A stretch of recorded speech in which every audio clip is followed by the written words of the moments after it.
Hi everyone, me again in lovely Smyrna, Georgia, following my lovely wife on her Spider, and we just left the bank, get a little bit of cash out as we are wont to do, and we're going to go for a little bit of a ride while we've got some day left. We got some people coming over later, and so we can't ride too long, but we're going to try to get in a little bit. First really good day we've had. I thought I'd tell you about my grand dog. My stepson and his wife are just recently sold their home, and they've just bought a new one, and they're kind of in that, you know, netherworld midland where you don't have any place to go. And we're looking after the dog for him and the cat, and we have a grand dog Chance and a grand cat Callie. But this story's about Chance, indirectly, I guess, or directly. We have a neighbor across the street who we like to invite over for coffee in the mornings, and we have a little system. If we raise the blinds on the windows facing the house to half staff, that means come on over, we're having coffee. Well, we were having a slow morning this morning, and we weren't really getting out. We weren't really getting up and going. We hadn't really made the coffee yet, and we were just thinking about it. And okay, all right. And we were just thinking about it, and we had let the dog out to go do his business out in the yard, and the next thing we know, our neighbor's coming over with her coffee cup, and we looked and we said, well, we haven't raised the blinds yet. And she came in and had the funniest story to tell us. She said our dog, our grand dog, had gone over and had come up to her front door and had barked until she came to the door. And she said, you know, she saw who it was, and of course she knew we were looking after him, and you know, she said, well, you must want me to come over and drink coffee. So she went inside and took a shower real quick, put on some clothes, and came on over, and he waited the whole time. She said, you wait right here, and he sat right there on that front porch and waited for her to come back out. And then he led her over to our house and came on in, and she just told us the story, and we couldn't believe it. Thought it was the funniest thing we'd heard of.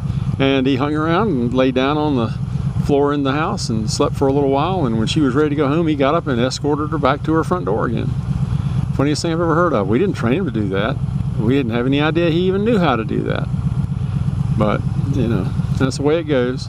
Chance is a sort of a blonde lab, I guess you'd call him.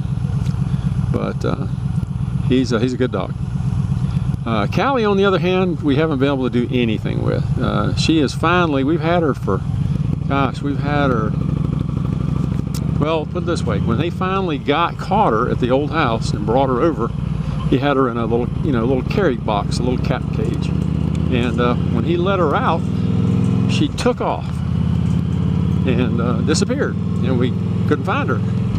Well, we get a call 3 weeks later from a business about, 3/4 of a mile away, maybe a mile away from the house, saying that they had found her. Now, she doesn't have a collar, but she is chipped, and so they had caught her, and somebody said, you know, started feeding her, and they said, this is not a wild cat, this is a house cat, because of the way she was acting.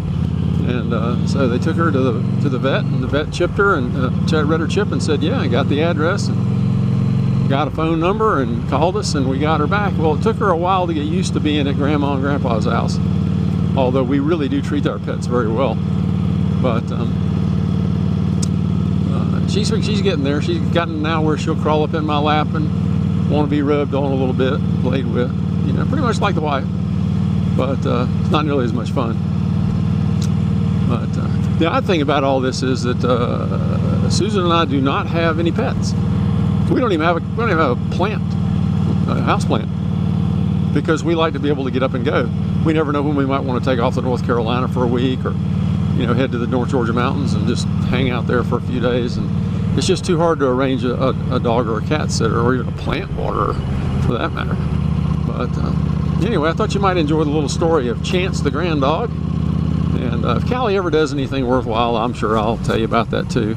We're not going to have them much longer. We're only going to have them for about another 2 weeks, and then they should be ready to move into their new home, and we will say goodbye, grand dog and cat, and we'll be back to living on our own again. We're looking forward to it, actually. Oh well, everybody have a great day, all right? Get out and ride if you can. It's a beautiful day today. Bye-bye.